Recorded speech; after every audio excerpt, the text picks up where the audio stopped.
to this. Okay. So, Betty, you'll recognize this picture, and this is yours. Yep.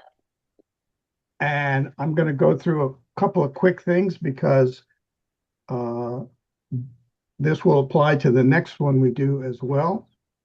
So, first thing I'm going to do, just quickly out of the gate here is, and by the way, if it looks funny to you, I use the marquee tool to crop. So I'm going to crop, and the judge had suggested that you crop quite a bit off that left-hand side, and I think that makes sense. And it's going to change the aspect ratio a little, but I still think it's okay.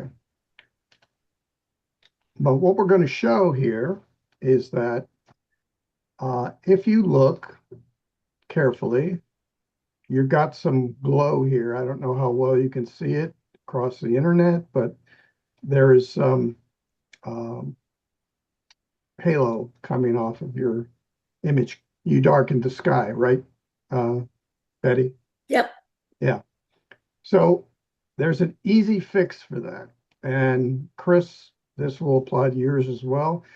Also, just to point out, there was a sensor spot here, uh, that dark black spot. So before we go too far, I'm just going to take my cloning tool and I'm going to choose a spot nearby and I'm going to fix that. I could have also used the remove tool, by the way, which I love. If you've been to any of my discussions, definitely love the remove tool. Okay, so here's what we're going to do. Very simple. I'm just going to go do something that you had already done, Betty, which was select sky. And you've got some halo there only because uh, there was some light back there in the original photograph that was a little bit lighter than the rest of the sky. And in this case, I'm going to say image adjustments, and I'm just going to do brightness and contrast. And I'm just going to bring that brightness down all the way or quite a ways. Doesn't have to be all the way, but it has to be quite a ways. And then I'm going to take the contrast up all the way. Now, when we look at this again, I'll take off this.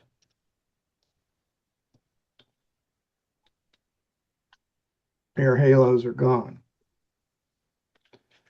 Uh,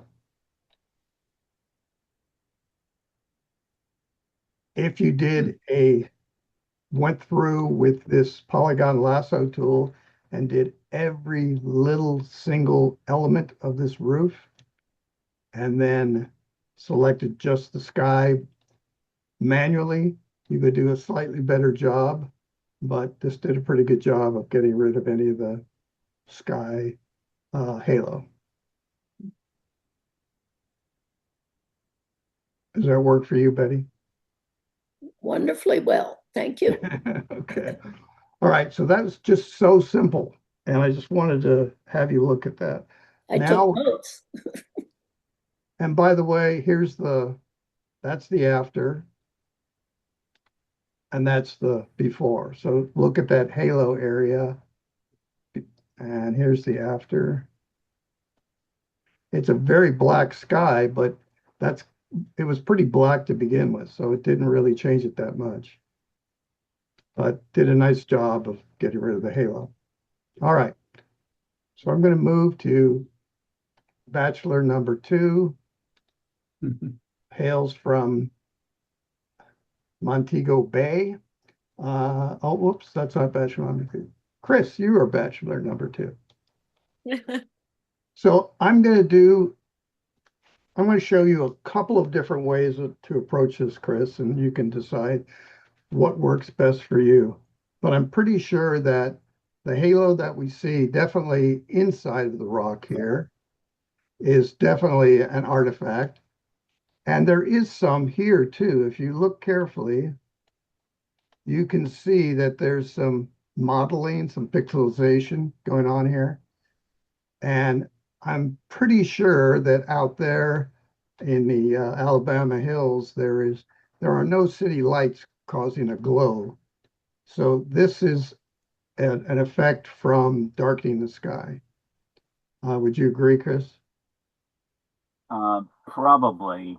Some of this might be in the JPEG, might be JPEG artifacts. The full resolution Yeah, image might not be quite as obvious, but you're right. the haloing around the inside of the opening there was what really caught the judges as a negative.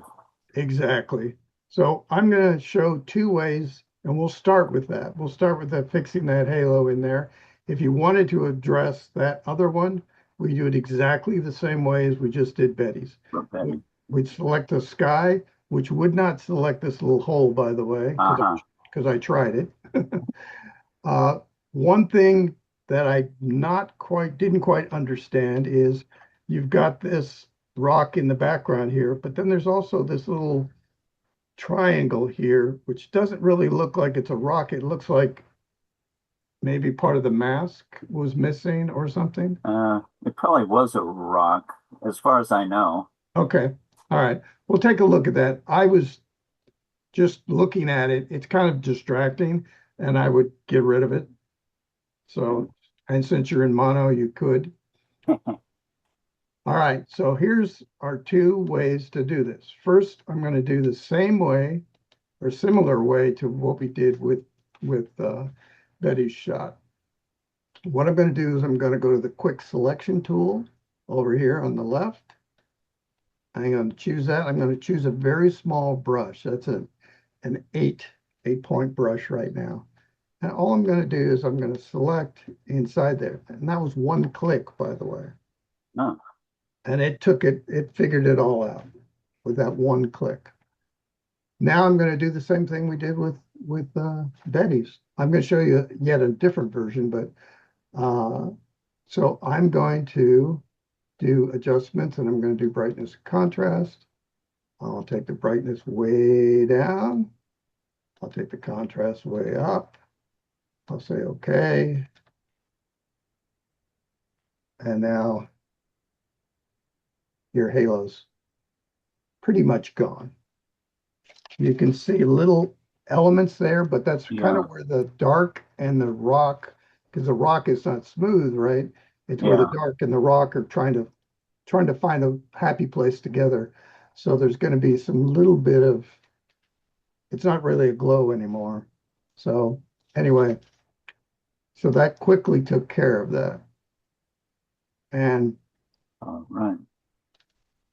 that's the before Uh-huh. and that's the after. So very quick, super easy, and a great tip to have.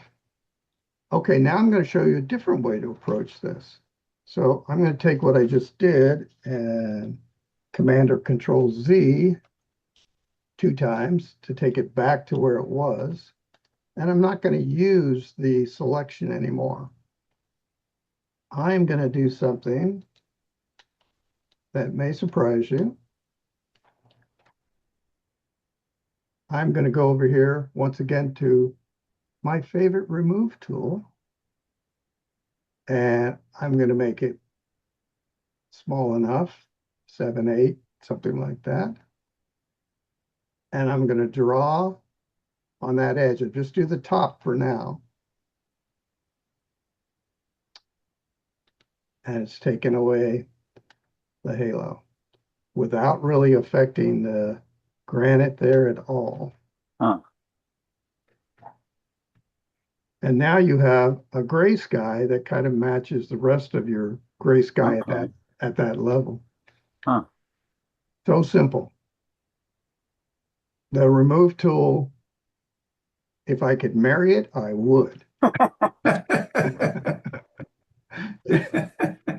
It's it's amazing. It's really done amazing things.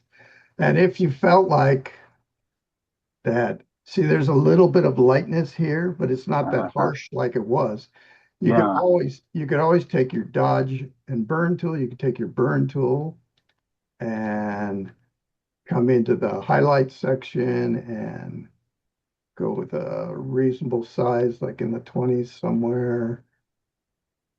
And then you could just drag that burn tool across those highlights and burn them in a little bit. And then you pretty much wouldn't see anything. So now it really does match the sky in the background very easily. Wow. And you'd be darkening the rock behind it, but it's already pretty dark, so maybe. Yeah, it's got a soft edge to it, that Uh-huh. burn tool. So it doesn't really affect it hardly at all, unless you go right onto the rock, you know. But Yeah. if you're just painting that edge, it's going to pretty much stick with the edge. If I go over here onto the rock, of course, then it'll make it darker. So, All okay. right. So now we're going to move on from this.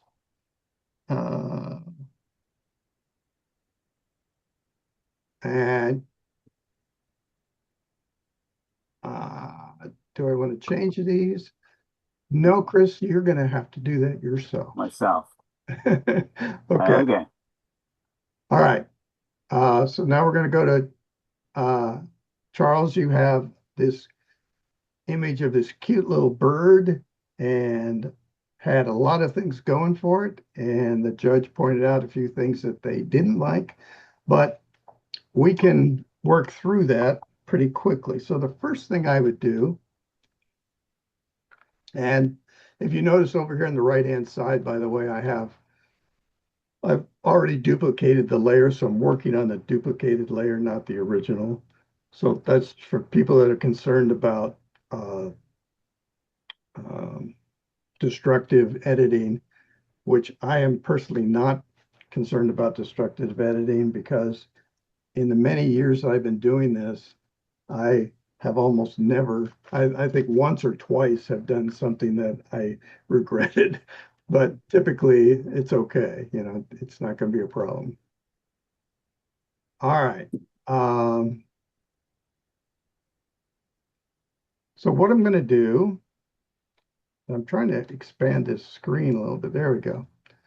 Okay. I'm going to, by the way, zooming in and zooming out in increments is control or command plus or minus to get it to go smaller. And that's keyboard commands, and I use some of those, which speed things up quite a bit. So what I'm going to do is, the judge had mentioned that this big white area was distracting, the white area behind the bird was distracting, et cetera, et cetera. So what we're going to do first is I am going to create a new crop of this. And Charles had this set up perfectly in rule of 1/3, and I'm going to try to honor that in the crop. And so do that, heavily crop it. Okay. And then once I've got the crop, I've got them still in the rule of 1/3, which Ansel Adams was the big proponent of that to keep things interesting in your image. And I believe it as well. Now I'm going to do something that you would think would be difficult in this image. And that's what another tool that's gotten so much better is select subject.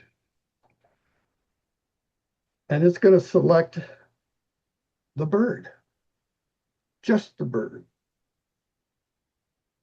The one leaf that's in there, it selected that too, but just the bird and even the bottom portion of the bird, which I didn't think it would be able to do effectively, but it did. So I'm going to do a couple of things. First, I'm going to just do image adjustments, go back to brightness and contrast, which should be one of your go-to tools. I'm going to brighten it up just a little, and I'm going to give it just a little bit of contrast. Not a whole lot, because the image is not going to be able to take too much. But that was one of the judge's comments, was that everything seemed to be in the same color tones or same tonality. And and Charles, I think you pointed out that it was overcast and you didn't have the light. So we are going to make the light. And that's what this is going to be about. Okay. So the other thing that judges always do is they do something called border patrol. And they get their little eyes out and they go, is there anything distracting in the border that I would rather not see? Which brings us back to my favorite fiance, the remove tool. And I'm going to take out this white rock down here because it's a little distracting. And come on. And by the way, this is in the color pictorial. So all of these elements are allowed. This would not be allowed in nature as much. The lightning and darkening is, but nature is much more restrictive. I'm going to take out this little leaf here, by the way, just because I'm doing border patrol. This little thing kind of goes off and creates this little shape that doesn't help us. So I'm going to get rid of that. It'll take me 2 times to do that. And that's pretty much okay. Everything's pretty much okay. Now, this big highlight in the back, right above the chick's head, is going to be very distracting. But our friend and my future wife, the remove tool,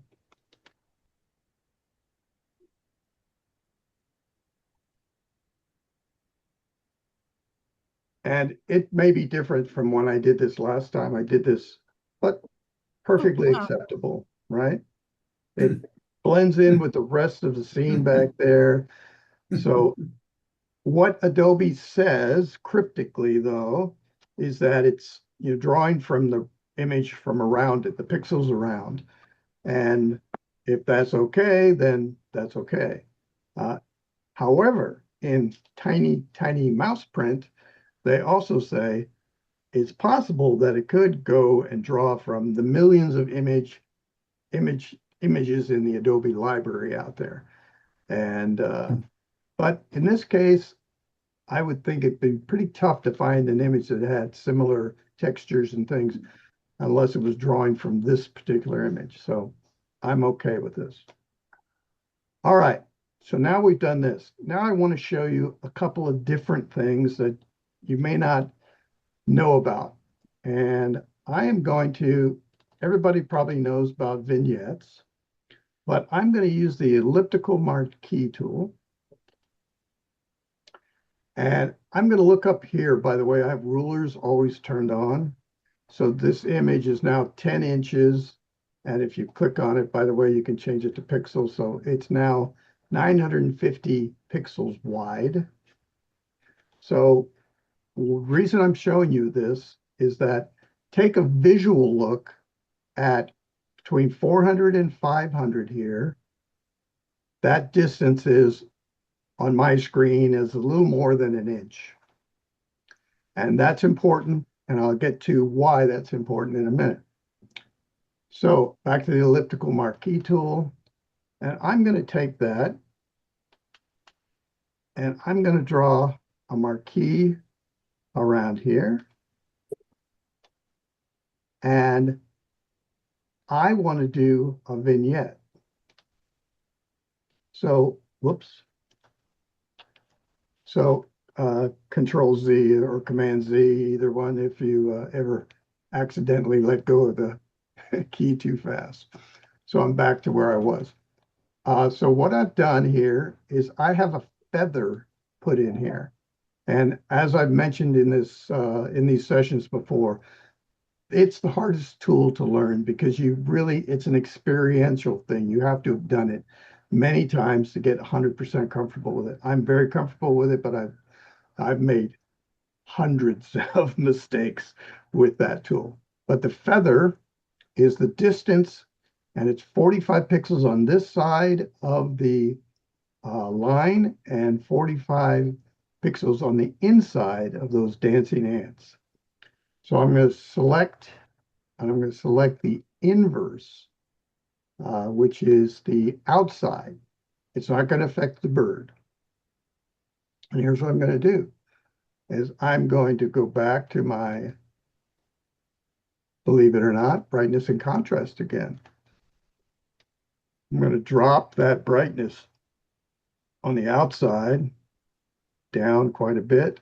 Contrast in this case probably won't do much. You could make it a little darker. We'd have to see, I'll have to see where that falls. I could make it almost black, but that's too far. But anyway, you'll have to judge what your eye tells you. And then it'll make a soft edge here. So it'll blend and you won't really notice it, just like that's the way that it works with a vignette. So, okay, so I'm going to say okay to this. Now I'm going to do something different. Still keeping this, I'm going to say select inverse, which now is the baby bird and the little leaves, etc. here. And I'm going to go to filter. Actually, I'm not going to do that. I'm going to do the sharpen tool, which is, I was going to do the filter sharpen, but it's going to sharpen too much. So I want to do the sharpen tool. I'm going to choose a fairly large one, and the strength, usually I would usually start at about 50% and see if you like it. If you don't like it, then Command or Control Z and go back. Or if you think it needs more, then you would go forward and add more to it. So I'm going to just add a little sharpen to this. And particularly on that beak and those eyes, which are those piercing eyes that are attacking you. And I'll do a little bit on the body as well. Okay.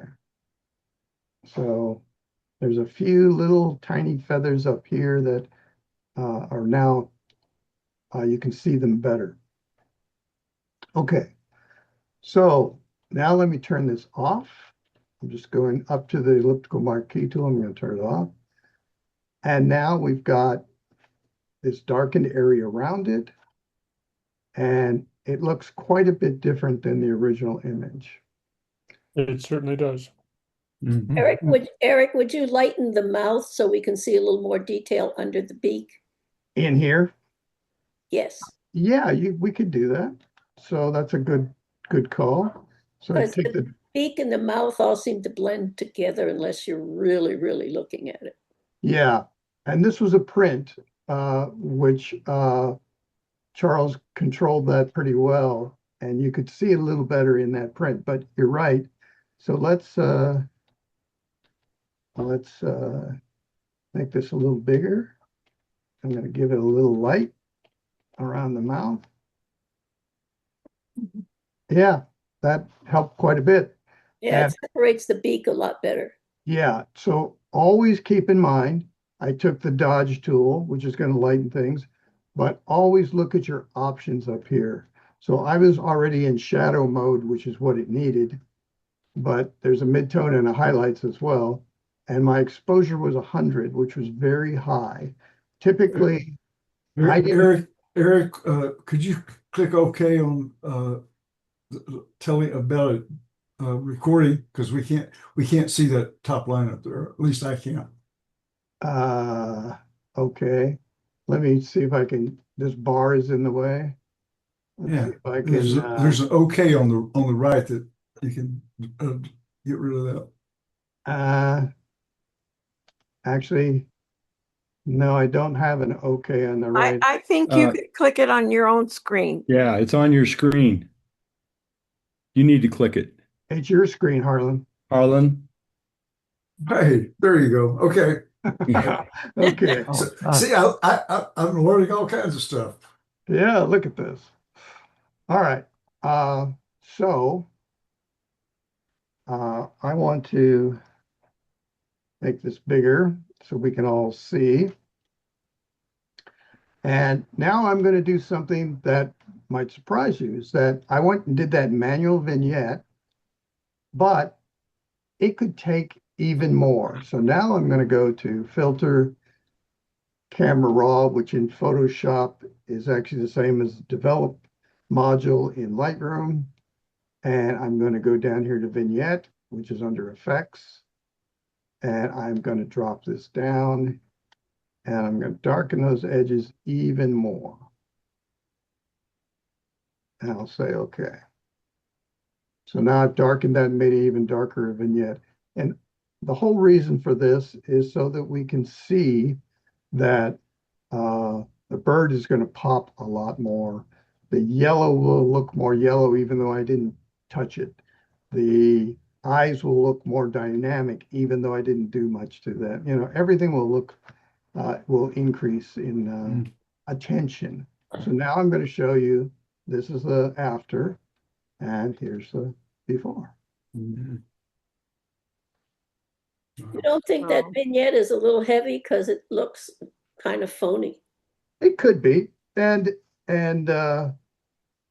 my friend Ansel Adams was a huge believer in vignettes. And if you look at many of his images, he was a phony guy on a bunch of them.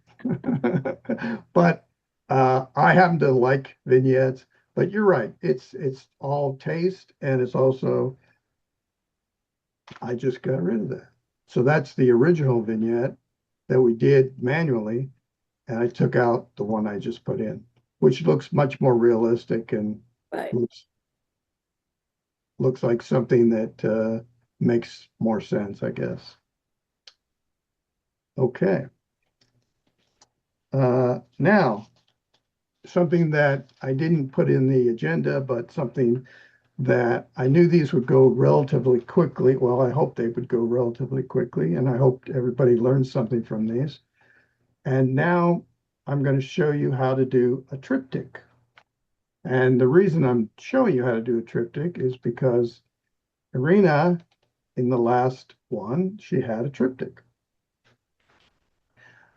And it's a great triptych to look at. But what most of you may not realize, and the judge sort of picked up on it, was that there's a mistake. This is not quite done the way triptychs should be done. So I'm going to show you how a triptych is supposed to be done.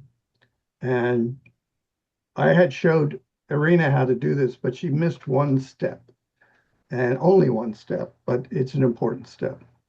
So what I did with this image is, I'll show you right now, is I put it back together from this triptych. I put it back together. So that's what the original image probably, or that's what the original image did look like. And I put it back together from this. And what I did was I selected these panels and I just moved them over to touch the tree over here again. So here's where the mistake is. The mistake, and I'll turn off this background, by the way. The mistake is that when you have an image like this, you do not take a panel out and separate it and move it over, and then take another panel and separate it and move it over as this one is. You don't cut out a piece of picture and move it over. Mm. You delete this area. That makes sense. You remove that because your eye will naturally follow the flow of the image and fill that in. Yep. So that was the error. And so I'm going to take this and I'm going to crop it, and then we'll make the image the way it should be. So I'm just getting rid of the background checkerboard.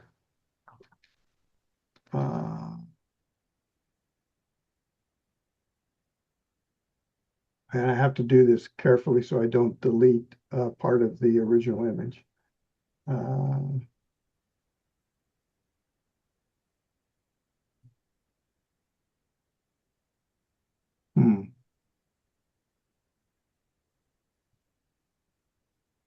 Okay. Well, what I'll do is I'll just put in It's I'll crap. add some white instead.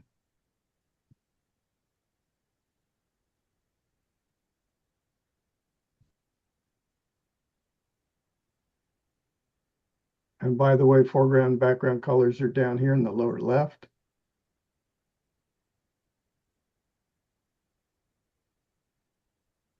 So you're enlarging the canvas? No, all I'm doing is I'm filling in because when I took those stripes out of Irina's original, it made the Ah. whole image smaller, right? Right, okay. Because those things got moved over. So now I'm just going to I just added some white in there to bring it back to life. So now here's another clue as to how to set these up, how to set up a triptych. And by the way, I can send you guys, anyone that's interested, email me. I can send you a template for triptychs that's set up in competition size of 1920 by 1200. Okay, so now what I'm going to do is I'm going to go back over here and I'm going to take this border area. And since it's fairly even all the way around, I'm going to take that border area and I just selected where I already was. Oh, I'm sorry. I'll back up a step. So I'm going to use guides. So guides are hiding behind the ruler. So if you have the ruler turned on, your guides are already turned on. They're invisible until you click and drag a guide. So I'm going to drag guide to this edge because what I want to do is get two guides that are the same width as that.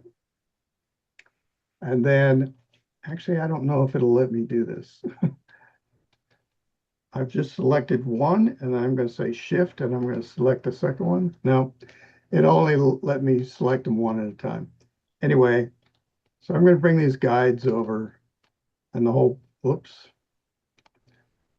purpose is to give you something to an area that you can cut out and you can kind of preview what that area is going to be. So it's about like that. And then I'm going to take another one and I just have to do this by eye. I could do the math or I could look at the ruler and figure out the exact number of pixels that should be, but I'm just doing this quickly so we can both all look at it together. Okay. So we've got this one is a little narrower and this one's a little wider. So I'm going to click on this one and I'm just using my left arrow key. Whoops. I guess I'm not using my left arrow key. I thought I could move it just with my left arrow key, but I guess I have to do it manually.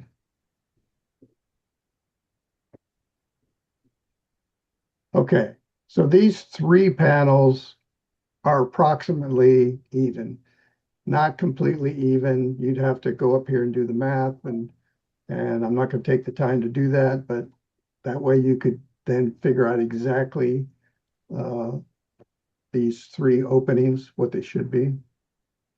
And now I'm just going to take my marquee tool. And actually, I'm going to do one more thing. I'm going to go to this background layer for a second. I'm going to add another layer of just white.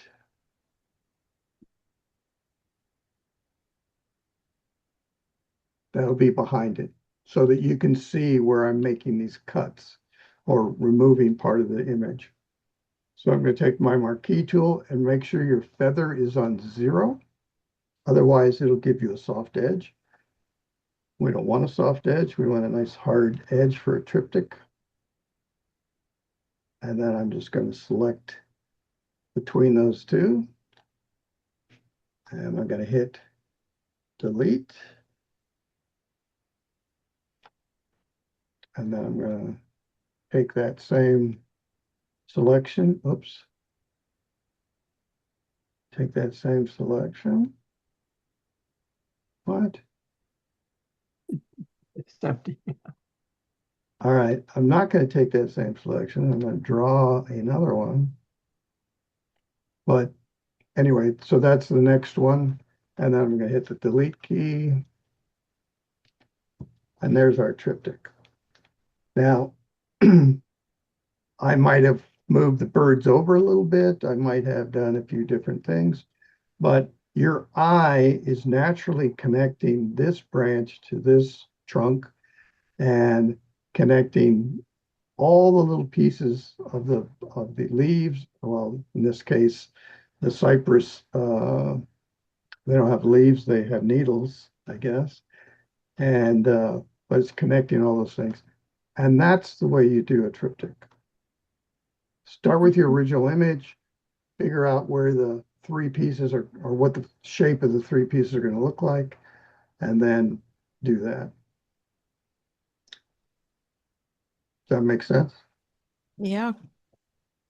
Very No, not cool. really. I don't like the fact that you're losing portions of your image. Yeah, so you could do a narrower, this band Yeah. in between could be much more narrow. I could go back and do that as well. And you might be happier with that. You could also choose how to crop it differently.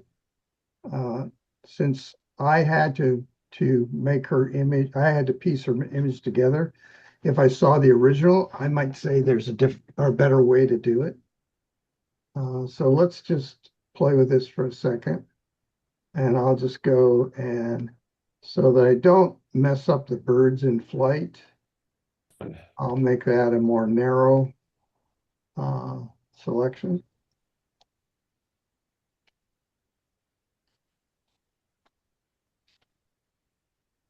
Oh, I went back too far. I have to put my white layer back in there.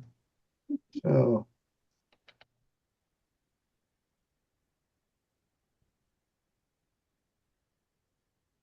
okay. And then I'll need to decide where I want to cut it here. And that has to be careful because you've got that nice vertical here of this branch.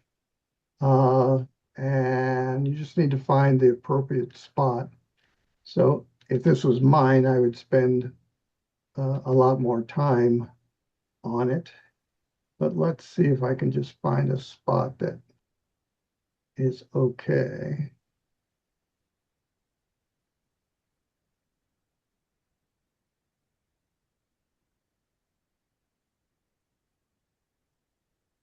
Oops. Okay. That's a little better. The birds are flying a little better. Uh, it would be nicer if that break was actually like over here, probably, than, you know, where these two branches diverge. But that's part of what makes a good triptych or not a good triptych is you have to evaluate the image in great detail. So, So you're actually taking information out of the image. yep, you're cropping out or deleting that and so that your eye will fill in the rest. So see how these clouds just flow across? It doesn't matter that this is missing because it still flows across. Your eye still takes it across. It doesn't matter that this is missing here because your eye still knows that this branch is connected to this trunk and that these needles are all part of the same unit. And if you look carefully at a triptych, you'll see that uh, almost all of them are done in that same fashion. Okay, interesting. Okay. So we have a few minutes left, and I'm going to show you a video that from Apple, and I'm going to let you guys talk for a second while I go take care of that. I'm going to stop sharing, and then I'm going to go find the Apple video.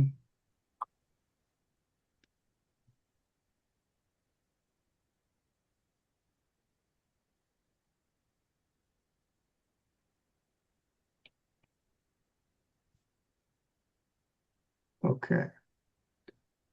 This will take a second. I got to open a website, and then I got to get to the right place on the video because there's an hour of stuff you don't want to see. And this is Apple's keynote. This is Apple's keynote. I'm going to share this in a minute, but it's Apple's keynote from about 10 days ago, something like that.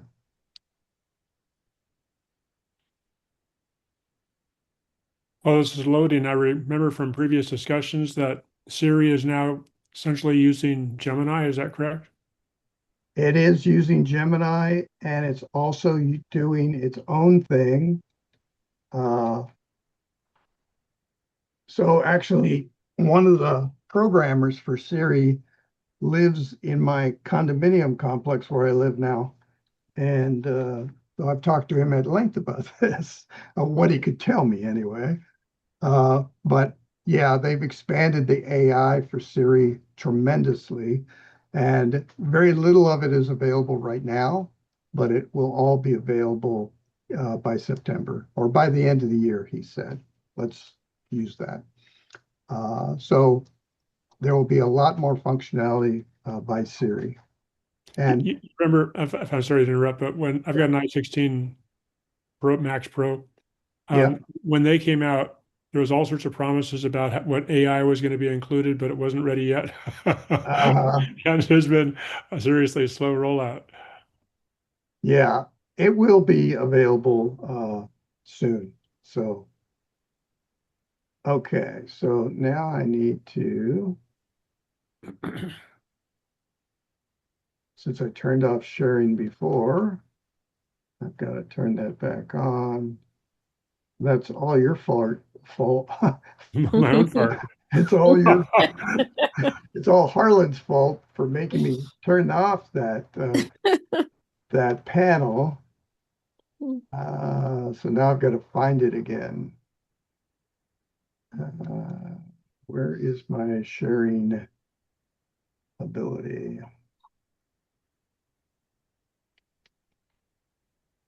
Oh, there it is. Okay.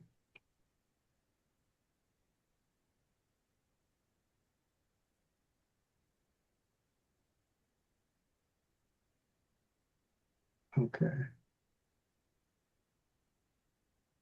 Those are the settings for sharing, but it's not letting me share.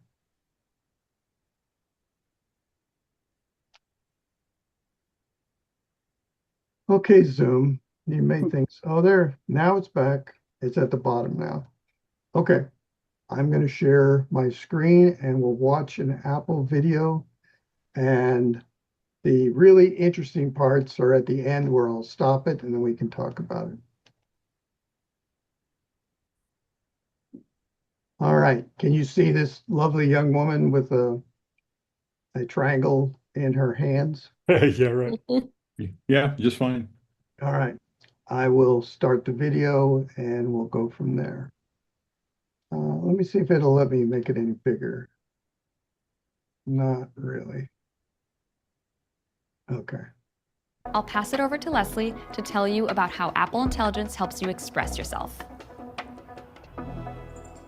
Apple Intelligence helps you bring your creativity to the next level with an entirely new version of Image Playground. This year, we're reimagining the experience with powerful image models at the core. Image Playground now lets you make high-quality images in pretty much any style you want, including photorealistic, thanks to our new generative model that runs on private cloud compute. This is a major upgrade for image generation across our platforms, giving you a more powerful way to bring your imagination to life. From stunning nature scenes to fun images using multiple people from your photos library.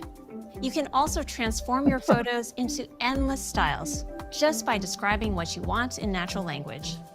And with private cloud compute, your photos are never stored or shared, even with Apple. We're also giving you brand new ways to modify your images. Let's say you're planning a birthday party for your friend, and you want to make an image for the invite. You can start with a person from your photos library and a simple description to make a fun image of her with a birthday cake. Then describe the changes you want to make. And since this is a mystery theme party, let's make sure she looks the part. It's really easy to refine your images using touch too. Just circle over an object to highlight it, like that cake, to do things like move or resize it, or describe your change in natural language. So with the cake selected, you can add candles to give it that perfect finishing touch. You also have more ways to use the images you create, like choosing the right dimensions for what you're working on, including a landscape image for your small business's website, or a portrait image for your flyer. Image Playground is integrated across the system, so it's great for making images for things like messages backgrounds. And we're bringing it into more experiences, so you can generate contact posters and lock screen wallpapers. Plus, you get suggestions made just for you, which are inspired by your photos, with your favorite locations and activities. And for developers, these new features are available with the Image Playground API. This all-new Image Playground experience opens up a whole new world of possibilities for your creativity. Now, over to Alok. In addition to the images you dream up, we're giving you brand new Apple Intelligence capabilities for the photos you capture. At Apple, we have a deep respect for the craft of photography. And so our goal for bringing AI into the Photos app is to help photographers enhance their images in ways that respect the original moment. And now, photos can tap into the new, more powerful image models of Apple Intelligence to make incredible edits possible. We have 3 features to help make your compositions frame-worthy. First, the popular cleanup tool is getting a big upgrade, so you can remove distractions with better quality and more realistic infill, even when the scene is complex, like this. Next, sometimes you wish you had a little more space around your subject, or you need a different aspect ratio for a project. Now you can expand your images with the Extend tool to give your subjects more breathing room, or to straighten a crooked horizon without cropping out anything important. And we have one more super impressive new editing tool, one that builds on Cleanup and Extend and our deep understanding of spatial models thanks to Apple Vision Pro. Have you ever looked at a photo and wished you would have had more time to think about the composition when you captured it? Maybe you accidentally framed a sign above someone's head, or the photo would have been more symmetrical if you had stepped to the right, or you missed eye contact with your subject by a fraction of a second. Now, with spatial reframing, you can fix all these things after the photo was taken. Let me show you how it works. Let's take a look at a picture I recently took of my kids. I love this cute photo of my son and daughter celebrating their last day of school, but I wish I'd spent more time thinking about the framing. When I tap Edit, you'll see a new Tools option in the lower right. Here I'll find all the editing features that use our Apple Intelligence image models and private cloud compute, including spatial reframing. Let's tap Reframe. Once the image loads, you'll see that the UI is super simple. You can interact with the photo directly to adjust the framing. I can touch, drag, and the perspective shifts as if I had repositioned the camera in the original scene. This capability uses on-device spatial models, so you can preview the effect in real time. And as you adjust the photo, you'll see a blur around the edges of the original image, which will be filled in later by our generative models. And I can pinch to zoom in, closer, and there. That looks great. Now I'll tap Reframe. This feature is super cool because it combines our advanced on-device spatial models with our powerful image generation model on private cloud compute to create the final photo. And even better, it only generates new content to fill in the gaps where the perspective has been shifted. This ensures that the reframe photo stays consistent with the original scene. Here's the final result, and it looks great. As I toggle before and after, you can see my kids are much better framed in the scene after moving the camera down, and the content that was filled in looks so natural. It's like I was able to go back in time and adjust my camera in the moment I snapped the photo. So those are the new Apple Intelligence capabilities in Photos. And what's great is that these features work on almost any photo in your library, even older photos or photos taken with other cameras. And now, back to Craig. Okay, that's most of the video. You guys can go look at it's the Apple keynote address from 10 days ago if you want to see the whole thing about other Apple devices, etc. One thing though, when he started and he was talking about how much respect he had for photography and all that sort of thing, I kind of went, yeah. Not exactly what photographers are thinking about, but it's an amazing capability, right? The AI is pretty darn amazing. I'm throwing away my camera. I'm just going to get stock photography. I'm just going to That's match right. it all up and put my name on it. Forget That's right. no more going out trying to find birds or whatever. Yeah. Yeah, way It's too all much over for trouble. me. I'm staying home in front of my computer. Yeah. Me and my dog. That's it. Yeah, the composition adjustment is pretty jaw dropping. It's kind of like, how in the world? Now, of course, would not be using that because we're professionals that want to do something better in the long run. But I can see all of these influencers and anybody under the age of 40 going, yep, I'm doing that. I'm clicking these three things and look at that. So I have this discussion group with a couple of other photographers that are outstanding photographers, and we're all pretty much agreeing that photography is being devalued and devalued and devalued because it's so commonplace, right? It's like the first pencil invented was pretty important, but now we could care less about a pencil, and we're headed that direction, unfortunately. Yeah. Have you ever been a member of PPA, No, Professional Photographers of America? no, I haven't. So I was a member for about 3 years. Membership is like $250 a year, Yeah. but they have a huge focus on how fast they can process photos.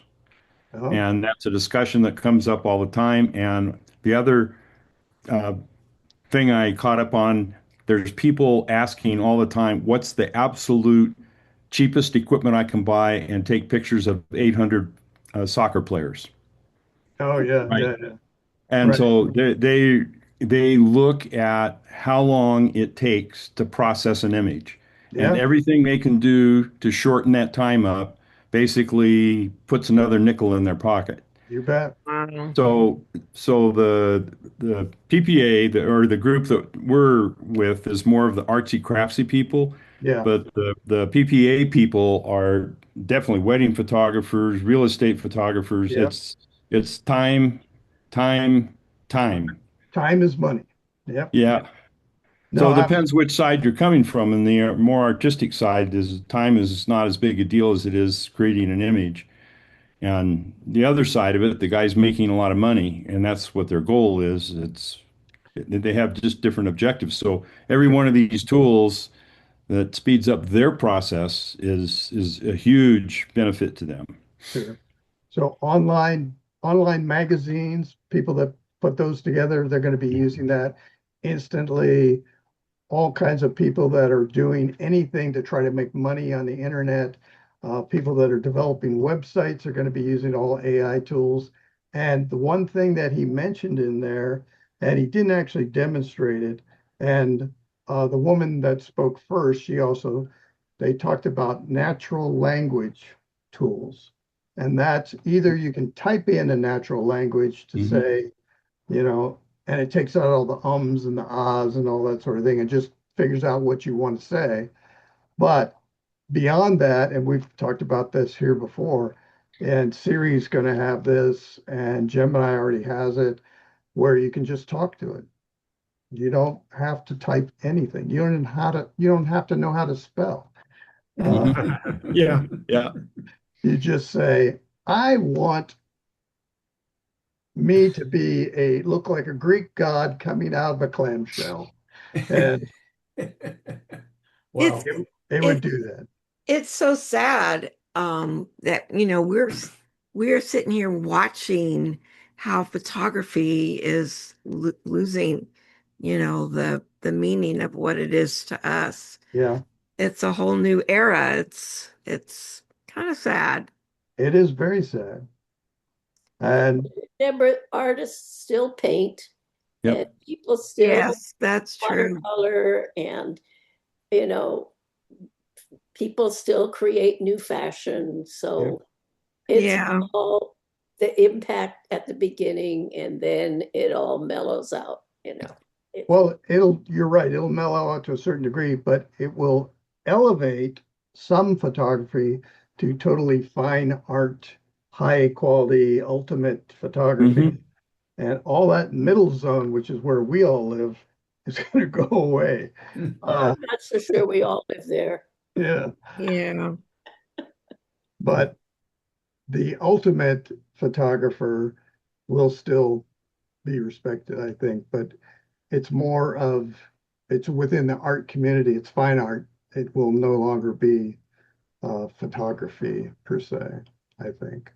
Well, when I was growing up, and I was like in high school and early college, photographers couldn't make money. There were not very many jobs for them, right? Getting a job as a photographer was really, really hard.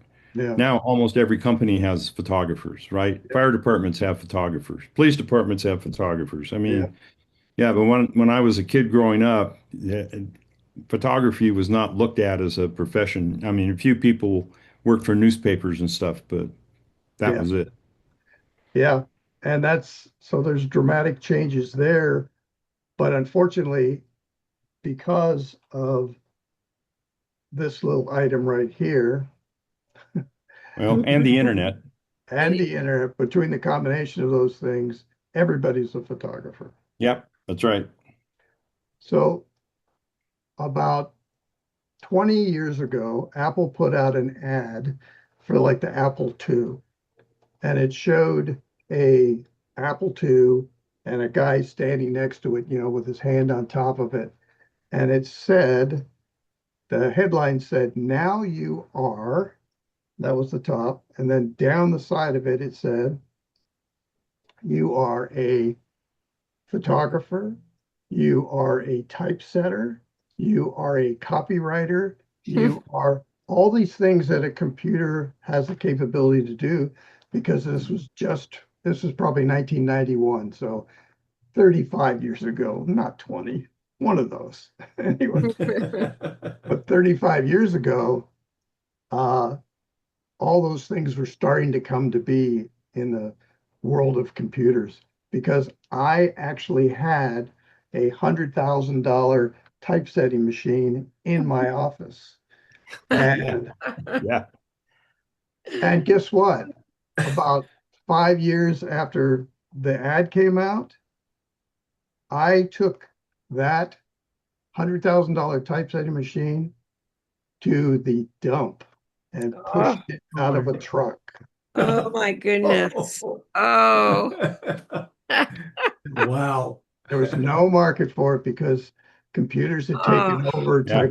Typography was now a lost art. Well, look at Selectric typewriters. Yeah, same thing. Who wants one of those? I mean, that was gold at one point in time. Yeah. Would you like one, Jim? I think I have two. I think I'm kidding. I'm in like I told you, I'm purging again. Yeah, I've gone into the storerooms and started cleaning it out again. Yeah. Oh, by the way, were you fans of Dick Tracy? Sure. You remember the Dick Tracy watch thing? We could talk to him. And this is in the early 50s. Yeah. Right. Right? Yeah. You talk about somebody that had a vision. Yeah. I think Harlan's got the original one on his wrist there. I'm waiting for the Jetsons. Their little Yeah. vehicles in the waiting. air. Oh, the flying, That's flying now electric occurring in cars. China. They're coming Oh. around the corner. Really? They're close. actually testing to do taxis, just like in the Jetsons. Absolutely. Yeah. Wow. That's a real thing. That's not like sky in the pie. I mean, they're testing production prototypes. But like right out of all places, it's not Felton, but Bonnie Doon, Scobie, is it? Joby. Was it? Joby is one of the companies. Joby is like Yeah, an they're and in there's Santa another one. Cruz. And there's another one that starts with the letter A, but I can't Yeah. remember the name. Are But they yeah, in- but as far as them ever showing up here, actually, most of the places that they're testing them on a bigger scale is places where there are no roads, or vast areas of Mhm. non-urban. It's not. I'm not sure how well it would work in, say, San Francisco or in New York or Chicago, but Actually, Oh. that same company, they were like doing some sort of testing air taxi in New York. right. But but for years they used to take helicopters and send them to JFK Airport. So it's sort of Yeah.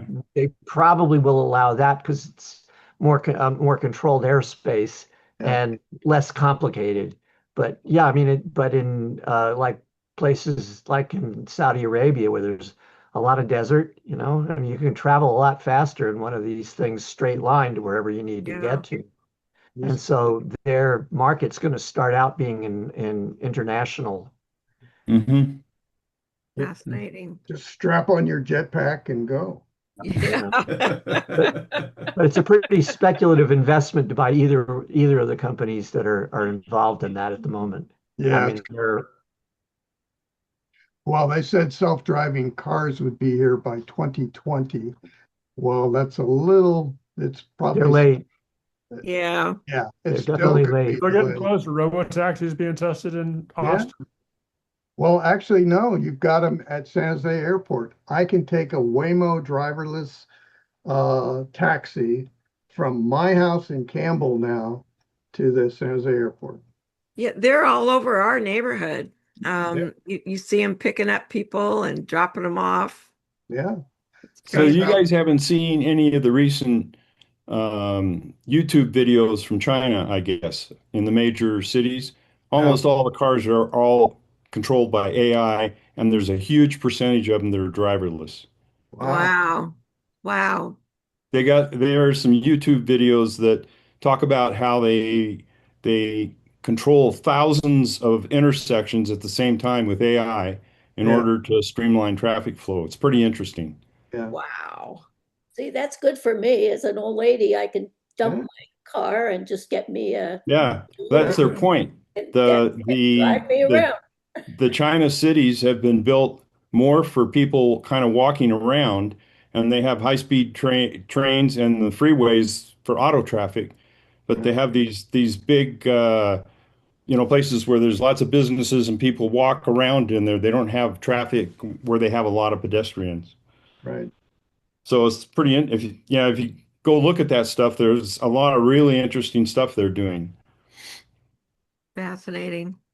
One last thing I'd like to mention that they talked about in the Apple video is they mentioned the developer APIs. And if you don't know what that is, that's basically developers that can create apps that will automate all the things that he was showing you.